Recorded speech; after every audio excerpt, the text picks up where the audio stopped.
Hello friends, আমি দেবজ্যোতি। তো আজকে আমরা কথা বলবো একটা খুব আন্ডাররেটেড সাইকোলজিক্যাল থ্রিলার মুভিকে নিয়ে। সিনেমাটার নাম হচ্ছে 404 এরর নট ফাউন্ড। এবার সাইকোলজিক্যাল থ্রিলার এই মুভি জনরাটা কিন্তু বহু বছর আমাদের ইন্ডিয়ান ফিল্মে আনএক্সপ্লোরড ছিল। লাস্ট বেশ কয়েক বছরে আমরা সাউথে মূলত এই কাজগুলো দেখতে পাচ্ছি, যেটা খুবই ভালো। কিন্তু বহু বছর ধরে, বিশেষ করে যে সময় এই সিনেমাটা রিলিজ করেছে 2010 2011 এই সময়টায়, সেই সময় কিন্তু এরকম কাজ প্রায় হতোই না। তো এই ভিডিওটা দুটো পার্টে হবে। ফার্স্ট পার্টে আমি সিনেমাটা ছোট করে রিভিউ করব এবং এই ফিল্মটাকে রেকমেন্ড করছি আপনাদের কাছে। এরকম রেকমেন্ডেশন ভিডিও আমি আগেও বানিয়েছি, একটা প্লেলিস্টও আছে আমার। আর সেকেন্ড পার্টে আমি এই ফিল্মটার এন্ডিং এক্সপ্লেন করব। এবার প্রথম পার্ট যেটা হবে সেটা ছোট একটা রিভিউ হবে, মূলত রেকমেন্ডেশনই হবে, সেটা পুরোপুরিভাবে স্পয়লার ফ্রি হবে। এবং সেকেন্ড পার্টটা আমি এন্ডিং এক্সপ্লেন করব, তো ওই পার্টটায় স্পয়লার থাকবে। তো যারা সিনেমাটা দেখেননি তারা, আমি টাইম স্ট্যাম্প দিয়ে দেবো, তারা প্রথম পার্টটুকুই দেখবেন, দেখে এসে পরে আমার এন্ডিং এক্সপ্লেনেশনটা দেখতে পারেন। আর যারা দেখেছেন তারা এন্ডিং এক্সপ্লেনেশনই স্কিপ করে যেতে পারেন। তো সিনেমাটার গল্প আমি যদি ছোট্ট করে বলি, তো একজন মেডিকেল স্টুডেন্ট, সে একটা মেডিকেল কলেজে গিয়ে অ্যাডমিট নিয়েছে। সে হস্টেলে থাকে এবং হস্টেলে যেটা হয়, তার সিনিয়ররা তার র্যাগিং করা শুরু করে এবং সে এমন একটা ঘরে থাকে যে ঘরে কয়েক বছর আগেই তার মতনই একটা স্টুডেন্ট আত্মহত্যা করেছিল। এবং কি হয় যে এই ছাত্রটি যে নতুন এসছে, সে এই পুরনো যে স্টুডেন্টটা যে এই ঘরে আত্মহত্যা করেছিল, সে এই স্টুডেন্টটার ভিশনটাকে হ্যালুসিনেট করতে থাকে। এবার এই গল্পের মধ্যে আরও দুজন আছেন, তারা হচ্ছেন একজন প্রফেসর এবং তার স্ত্রী।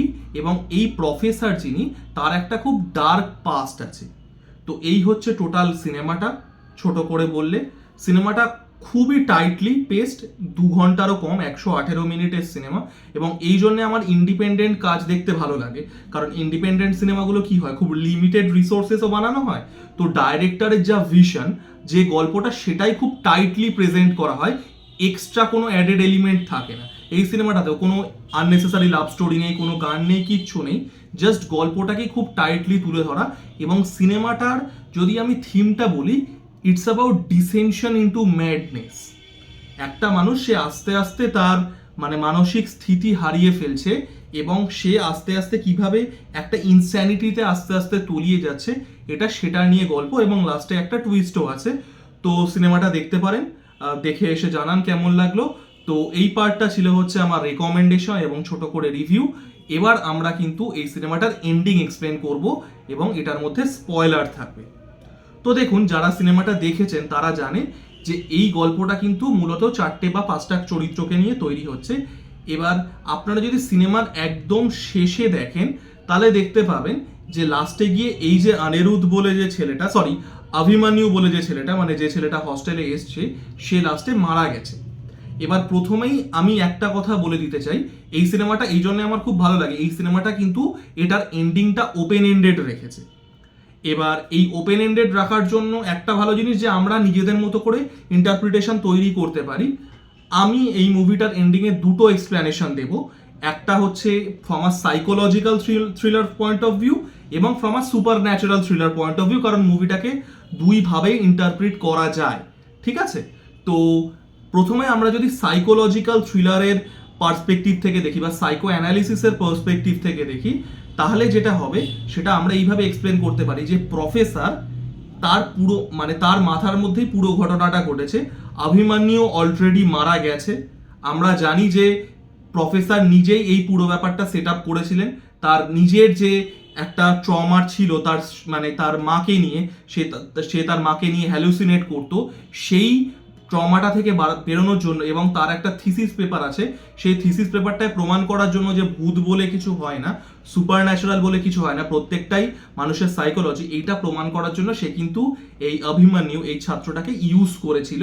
এবং লাস্টের যে সিনটা, যেখানে সে একটা সবার সামনে অভিমন্যুর কেসটা প্রেজেন্ট করছে, এটা সিনেমার সিনটা স্টেজিং দেখলেই বোঝা যাচ্ছে সিনটা পুরোপুরি ফেক। সে এই দর্শকটা যে এই যে সেমিনার টাইপের, সেটা কিন্তু সে ইম্যাজিন করছে। এটা অন্যান্য চরিত্রদের রিয়াকশন দেখলেই বোঝা যায়, এটা পুরোটাই তার হেডে। তো সাইকোলজিক্যাল থ্রিলারের অনুযায়ী যদি আমরা দেখি, তাহলে এটা বলা যেতে পারে যে যে প্রফেসরের ক্যারেক্টারটা, সে পুরো ব্যাপারটাই লাস্টের পার্টটা নিজে থেকে ইম্যাজিন করেছে। অভিমন্যু যে ক্যারেক্টারটা সে অলরেডি মারা গেছে, এবং সে এই মারা যাওয়াটার পরে তার কি হচ্ছে, তার যে যে একটা ফ্লাইট অর ফ্লাইট রেসপন্স আছে, তার থেকে তার যে পুরনো যে মেন্টাল যে ডিজিজটা ছিল সেটা ট্রিগার হচ্ছে আবার, এবং সেই ট্রিগার হওয়ার জন্য সে এই হ্যালুসিনেশনগুলো দেখছে, যে মানে সে একটা সেমিনারে তার বক্তব্য তুলে ধরছে, পরে অভিমন্যু তাকে এসে হন্ট করছে, এটা তার পুরোটাই তার মাইন্ডের মধ্যে হচ্ছে।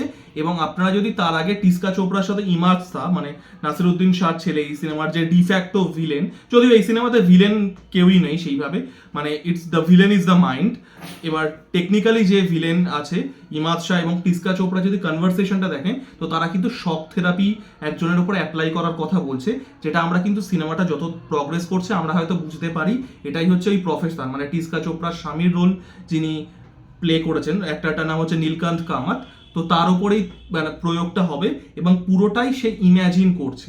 এবার তার আগের যে মানে যে ঘটনাটা ছিল, যে গৌরব বলে, যে আগে কয়েক বছর আগে এই ঘরে মানে সুইসাইড করেছিল, সে হয়তো ফিকশনাল ক্যারেক্টারও হতে পারে, বা এটাকে এমনভাবেই সাজানো হয়েছে যাতে অভিমন্যু এই ফাঁদটায় পা দেয়, এবং সেটা এবং এই প্রফেসর তাকে মানে বেসিক্যালি তার থিসিসটা কমপ্লিট করতে পারে এই অভিমন্যুকে বেসিক্যালি গিনিপিগ বানিয়ে।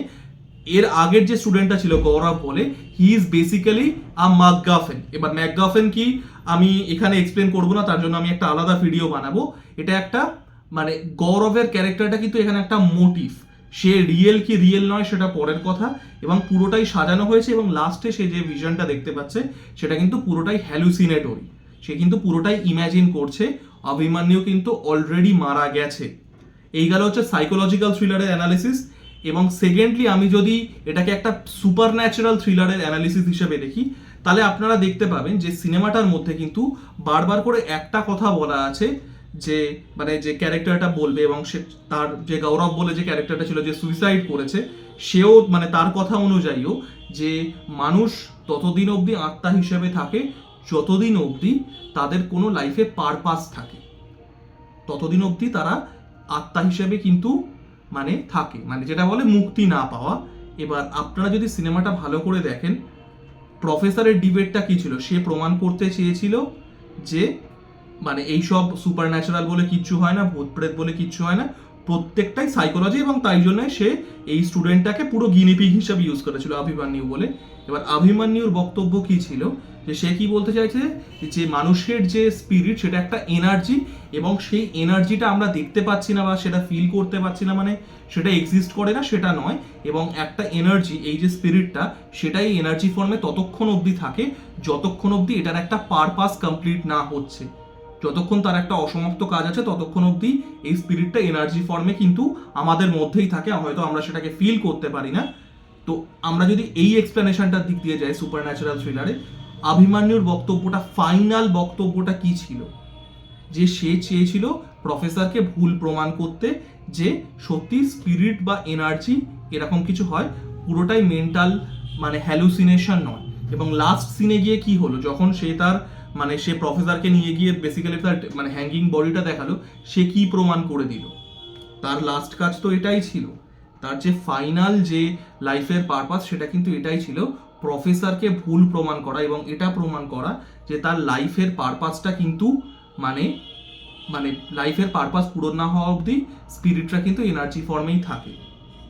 এটা কিন্তু সেলফ ফুলফিলিং প্রফেসি সে করে দিল লাস্টে।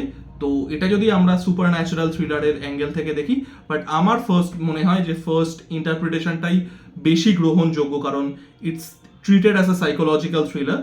তো আমার ভিডিওটা কেমন লাগলো জানাবেন, এবং সিনেমাটা কেমন লাগলো জানাবেন, আপনাদের কি ইন্টারপ্রিটেশন আছে সেটাও জানাবেন। আর লাইক, কমেন্ট এবং সাবস্ক্রাইব করে পাশে থাকুন, নতুন ইউটিউব চ্যানেল, তো খুব হেল্প হবে। ধন্যবাদ।